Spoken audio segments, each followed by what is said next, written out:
Thank you for joining us for another installment of Frost & Sullivan's exciting podcast series. I'm Neha Anna Thomas, a senior economist with Frost & Sullivan, and as part of my role here, I undertake macroeconomic research and analysis to help clients better understand economic trends as well as implications. Today, we will be discussing the impact of global trade wars. Now let's take a step back into 2018 and analyze how trade wars unfolded as well as the impact of the same. So 2018 saw the start of several trade wars, with the US imposing additional tariffs on goods imports, with countries from across the world retaliating back with higher tariffs. We saw US tariffs, for example, being raised on global washing machine imports, steel and aluminum imports, and the like. China especially came under a lot of pressure with additional US tariffs of nearly $250 billion worth of Chinese imports. Now we saw the world GDP growth took quite a hit in 2018 as a result of these trade wars. Why is this? Because of a lot of factors. Additional tariffs impacted the input costs of businesses and also led to delayed investment decisions. So we saw a lot of pullback in investments, layoffs, and worker delays. In fact, a Frost & Sullivan poll conducted back in February of 2019 found that trade wars were cited as the biggest economic threat to businesses in 2019 over other threats such as Brexit as well as political turmoil. So trade wars, as we see, are having huge ramifications on businesses and the world economy. But there's still a lot of uncertainty in regards to the 2019 outlook for trade wars. It is for this reason that Frost & Sullivan has undertaken this research on global trade wars' impact to analyze scenario-based assessments and more trade war impact assessments and implications. Frost & Sullivan's research on trade wars analyzes scenarios, direct as well as indirect trade wars impact specifically on the automotive and metals industries, some mitigation strategies, as well as key growth opportunities. Now moving over to the current state of trade wars, looking at 2019. So what we see is that all additional tariffs imposed back in 2018 still remain in place, which is why businesses continue to hurt. Now, looking more closely at the US-China trade war situation, the two countries initiated a 90-day truce back in December, during which no additional US tariffs would be imposed. Now, as we would know, this particular 90-day truce period has been extended, and the two countries are presently in the midst of finalizing a trade agreement. So there are still multiple scenarios that can unfold based on ongoing trade talks. Expected Chinese structural reforms in particular are a key part of ongoing US-China trade talks. Now, if the talks collapse, the US could increase the level of additional tariffs on $200 billion worth of Chinese imports from 10% to 25%. China, on the other hand, could retaliate with its own set of tariffs and even perhaps divert purchases away from the US. In other trade war-related developments, there's also the risk of 25% US tariffs on global car and parts imports. In regards to the impact of the same, we could see that such a tariff decision could raise car prices for US consumers, as well as lead to an increase or a spike in used car sales in the US, while at the same time quite possibly attracting other retaliatory tariffs from the rest of the world.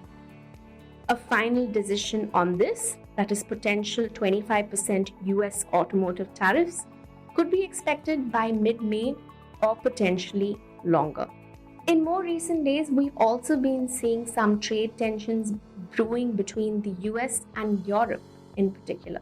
Now, moving away from a current scenario analysis, let's look at a forward-looking analysis into the major trade war scenarios that Frost & Sullivan views for 2019, namely the continuation scenario, a potential intensification scenario, conclusion scenario, or a partial tariff scenario. Now, looking at 2019, all three of the scenarios, apart from the conclusion scenario, appear quite likely or quite a possibility. All of it really depends on how talks progress. Now, let's look at the three scenarios in brief. A continuation scenario is nothing but what we're seeing at the moment. It is the continuation of additional tariffs from 2018 at similar levels with no higher additional tariffs in this year. An intensification scenario could take any form really. It could be an escalation of the tariffs imposed between US or China. It could also involve higher US automotive tariffs or a combination of the two, in addition to potential higher tariffs between US and Europe. The partial tariff removal scenario, on the other hand, is something that we have seen unfolding in more recent days with regards to US and China. Now, this would involve partial removal of tariffs over a couple of years looking forward, as opposed to immediate removal of tariffs. And the removal would be based on adherence to agreed standards as part of the trade agreement. Now, world GDP growth would obviously dip the most under the intensification scenario. We could see GDP growth, for example, slip from around 3.6% in 2018 to around 3.1% or lesser in 2019, depending on the extent of intensification or the escalation of global trade wars. Now, moving over to the impact of global trade wars, looking specifically as a US economy angle. Higher US tariffs have raised input costs for businesses, thereby affecting their business earnings and leading to price increases, layoffs, and so on. Domestic industries, on the one hand, have been helped to an extent. For example, US steel and aluminium manufacturers have benefited from higher US tariffs on these metals. In the short run, however. But looking at the long run, these particular manufacturing firms could also start to take a hit, given that higher steel and aluminium input costs, in addition to other higher input costs, could take a dent to overall US industrial production and thereby weaken demand for these metals. In terms of GDP growth, US and China are expected to take a direct hit to their 2019 growth rates on account of higher tariffs and trade tensions, while at the same time we see that export-reliant economies such as Germany and Japan will also have to bear the indirect negative stockpiling that we're seeing with regards to how businesses are buying huge inventory of goods in order to avoid the effects of further additional tariffs. We're also seeing a lot of decisions to eventually relocate production, especially in the light of Chinese slowdown and the tariffs that are coming against China. We're seeing a lot of businesses in China increasingly taking strategies to move out of China to other destinations in Southeast Asia and alike.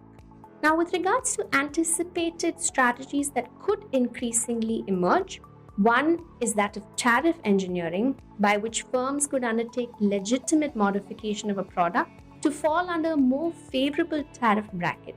We could potentially also see firms as well as countries moving to increased self-sufficiency in production so as to avoid the higher tariffs that come attached from global trade wars.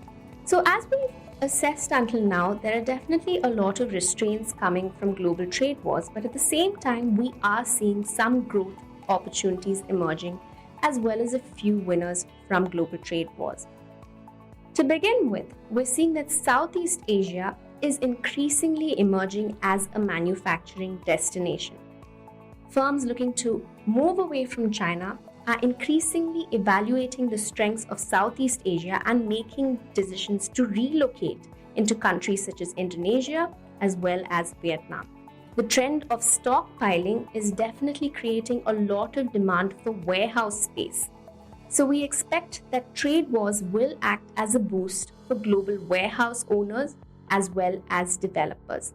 Looking more closely at what's happening in China, a couple of months back, we saw a clamp down on infrastructure investments. What we're seeing today, however, is sort of a renewed focus on boosting infrastructure growth in light of the trade war related growth slowdown. So we could see a lot more push for Chinese infrastructure investments that private investors could again look to tap into. Another growth opportunity we see especially is for producers of industrial robots as well as automation products. These firms could gain as trade war affected companies look to cut production costs and offset higher import tariffs. So, in summary, there still remains quite a lot of uncertainty in regards to how trade wars will unfold in 2019 and 2020, thereby increasing the need for scenario based planning amongst businesses. What we know for sure is that trade wars are already hurting global economies and that these wars are expected to continue to weigh upon GDP growth in 2019. At the same time, however, as in most cases, there are some winners emerging out of trade wars, as just discussed in the section earlier. On that note, I hope you've enjoyed this session. Please join us for future podcasts and become a member of Frost & Sullivan by emailing us at digital@frost.com. Thank you for your time.